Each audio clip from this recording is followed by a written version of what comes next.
A great logo should be able to be distinguished in a variation of sizes and on a variation of mediums. So for example, your logo is going to exist on your website. It's going to exist on your storefront signage. It's probably going to exist on your bottles if you have bottles and you're doing this, or on your cups, maybe on your napkins. There's so many different places that your logo is going to exist. And if your logo isn't simple and it's complicated and there's too much detail, sometimes when logos get smaller, they're hard to distinguish. For example, on Instagram, you're going to have an Instagram icon with your logo, hopefully. If when people see that they can't distinguish it, guess what happens?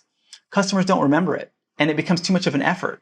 And so you're not making the kinds of psychological impressions and associations with your business that you really, really want to.